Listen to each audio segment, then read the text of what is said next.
ఏపీలో ఉద్యోగులకు సంబంధించి 2 ముఖ్యమైన విషయాలతో మీ ముందుకు రావడం జరిగింది. ఈ ఏడాదిలో 14 మంది ఐఏఎస్‌లు, 6 ఐపీఎస్‌లు పదవి విరమణ అయితే చేయడం జరిగింది. ఏపీ క్యాడర్‌కు చెందిన 14 మంది ఐఏఎస్‌లు, 6 ఐపీఎస్‌లు అధికారులు ఈ ఏడాది పదవి విరమణ చేయనున్నారు. ప్రభుత్వ ప్రధాన కార్యదర్శి కేఎస్ జవహర్ రెడ్డి, ముఖ్యమంత్రి కార్యాలయ ప్రత్యేక ప్రధాన కార్యదర్శి పూనం మాలకొండయ్య, సీఎంఓ కార్యదర్శి కె ధనుంజయ రెడ్డి, గనుల శాఖ ప్రత్యేక ప్రధాన కార్యదర్శి గోపాలకృష్ణ ద్వివేది సహా పలువురు ఐఏఎస్ అధికారులు ఈ జాబితాలో ఉన్నారు.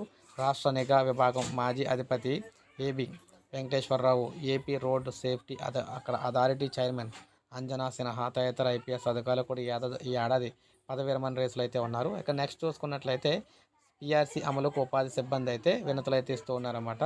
సమస్యలను పరిష్కరించాలని జాతీయ గ్రామీణ ఉపాధి హామీ పథకం సంబంధించిన సిబ్బంది అధికారులకు వినతులు అయితే ఇచ్చారు. వివిధ జిల్లాల నుంచి వచ్చిన వీరు మొదట తాడేపల్లిలోని పంచాయతీరాజ్ గ్రామీణాభివృద్ధి శాఖ కమిషనరు, ఆ తర్వాత సచివాలయంలో ప్రత్యేక ప్రధాన కార్యదర్శిని కూడా కలవడం అయితే జరిగింది. వివిధ క్యాడర్లో పనిచేస్తున్న వారికి గ్రేడ్లు నిర్ణయించి పీఆర్సీ అమలు చేయాలని డిమాండ్ చేశారు. 3 ఏళ్ల సర్వీస్ పూర్తి చేసిన టెక్నికల్ అసిస్టెంట్లు, కంప్యూటర్ ఆపరేటర్లకు ఫిక్స్డ్ టెన్యూర్ ఉద్యోగులుగా పరిగణించాలని, వినతులపై అధికారులు సానుకూలంగా స్పందించాలని చెప్పి వారైతే కోరుతున్నారు. సో ముఖ్యంగా ఇక్కడ సీఎస్ కూడా పదవి విరమణ అయితే చేయబోతున్నారన్నమాట ఈ ఏడాది. సో చూడాలి మరి కొత్త సీఎస్ ఎవరు వస్తారు ఏంటనేది. సో ఇది ఫ్రెండ్స్, ఈ వీడియో లైక్ చేయండి, సబ్స్క్రైబ్ చేసుకోకపోతే మన ఛానల్ సబ్స్క్రైబ్ చేసుకొని